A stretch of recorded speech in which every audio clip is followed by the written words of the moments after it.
production of induced EMF by changing the area of the coil.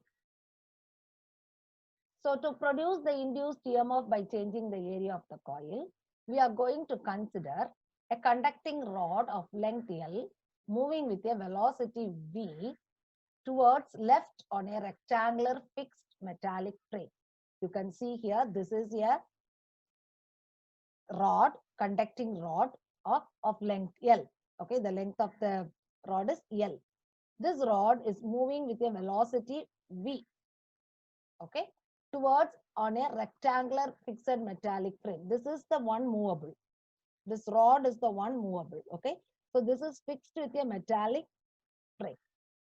Okay, now the whole arrangement is placed in a magnetic field. You can see here it is placed in a magnetic field, and the rod is kept perpendicular to that of the magnetic field.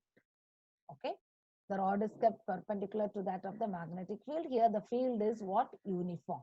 Okay, so the magnetic field is directed into the plane of the paper. The magnetic field is directed into the plane of the paper. Okay, now I told you this rod is a movable rod.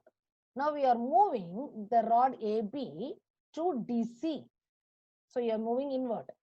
Okay, so we are moving the rod AB to DC. Okay, now the area enclosed by the loop will get decreases. Previously, the area enclosed by the loop is this much. Now the area enclosed by the loop will decreases. As a result, the magnetic flux in the loop will also what? Decreases. What will also decreases? The magnetic flux. The area is decreasing, therefore the magnetic flux in the loop is also what? Decreasing. Okay. So now what is the change in flux in the time dt? In time dt only this is moved. So what is the change in flux in time dt? The change in flux is d phi b is equal to p dot a. Okay, so it is BA because theta is what? 0 degree here. Okay, so it is BA. So here d phi b is equal to, we are taking small change in flux. D phi b is equal to B into change in area. What is the change in area? The change in area is ABCD. This much is changed. This much is reduced. So B into area ABCD. Okay. Now, what is area? Area is length into breadth. What is your breadth here? Velocity into time.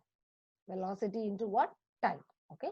So the area is length into velocity into time dt. So substituting in d phi b, B dot A. So it is B into A here. So BA is BLV dt. This is your change in flux. This is your what? Change in flux. Okay. So you can write this as d phi b by dt. D phi b by dt. Rearranging the equation. D phi b by dt is equal to what? B L V. I'm going to take this as equation number 1. Okay. Now, because of change in flux, what is produced? An EMF is generated in the loop. What is change in flux? Change in flux is nothing but what? EMF.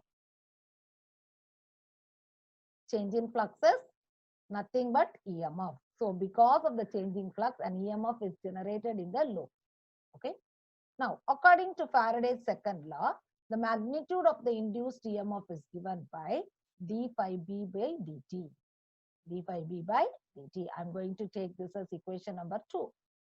Now comparing equation number 1 and 2. Okay. So you can write it as epsilon is equal to what? BLV. Epsilon is equal to what?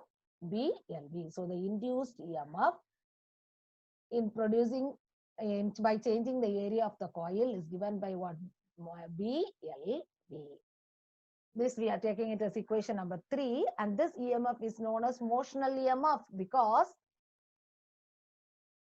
the EMF is produced due to the moment of the conductor in the magnetic field. Okay, so the rod was moving in the magnetic field. So because of that only an EMF is produced. So we call this as what? A motional EMF. We call this as what? Motional EMF. So what is the direction of the induced current here produced? The EMF will produce the current. That current we call it as the induced current. What is the direction of the induced current? The direction of the induced current is found to be what? Clockwise. According to which rule? Fleming's right hand rule. According to what?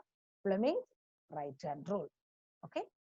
Now, in the loop, if a resistance R is connected, we can find out the value of the induced current. According to Ohm's law, I is equal to epsilon by R, EMF by resistance. Okay. So from equation 3, what we know is epsilon is equal to BLV. EMF is BLV. So we can write it as I is equal to BLV by R. This is the current produced in the circuit. So this I'm going to take it as equation number 4. This I'm going to take it as what? Equation number what? 4. Okay. Now, from this we can find it out the energy conversion. From this we can find it out what? The energy conversion. How to find out the energy conversion?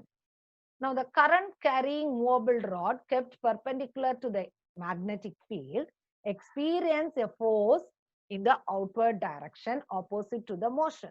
That is, any current carrying conductor which is placed in a magnetic field will experience a force. Okay, according to Lorentz force. Okay.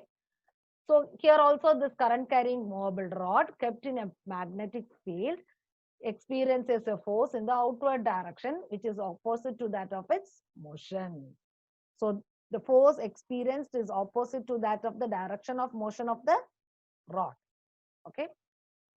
So this force we can write as FB vector is equal to IL cross B vector. This is the force on a current carrying conductor. FB vector is equal to IL cross B. So this is ILB sin theta. Cross product. So we are writing it as what? Sin theta. What is the value of theta? Theta is 90 degree. Okay, because the conductor is placed perpendicular to that of the field. Theta is 90 degrees. So we can write it as what? ILB. This is your force produced when a rod is kept in a magnetic field. So in order to move the rod with constant velocity, we have to give a constant force that is equal to that of the opposite magnetic force. So already a magnetic force is created. So against the force, we have to move the conductor. So when we are moving the conductor against the force, we have to apply a magnetic force opposite. We have to apply a force of opposite to that of the magnetic force. Okay. That force we call it as the applied force. That force should be equal to that of what? The magnetic force. So the magnitude of the applied force is equal to the magnitude of the magnetic force, which is equal to what? ILB. Both the forces are equal. Okay. So we are doing some work, okay, to move the rod. Okay. So that work is nothing but the mechanical work. Okay. It's done by the applied force to move the rod. Okay. So what is the rate of doing work? The rate of doing work is nothing but what? Power. We know power is force into velocity. Power is what? Force into velocity. One of the definitions for power is force into velocity. So what is the force? Force here is force applied. Force applied dot velocity. So that is dot product. So it is force applied V cos theta. So this can be written as cos theta is cos 0. That is force and the velocity are parallel to each other. So it is cos 0. So it is FP, force applied into V.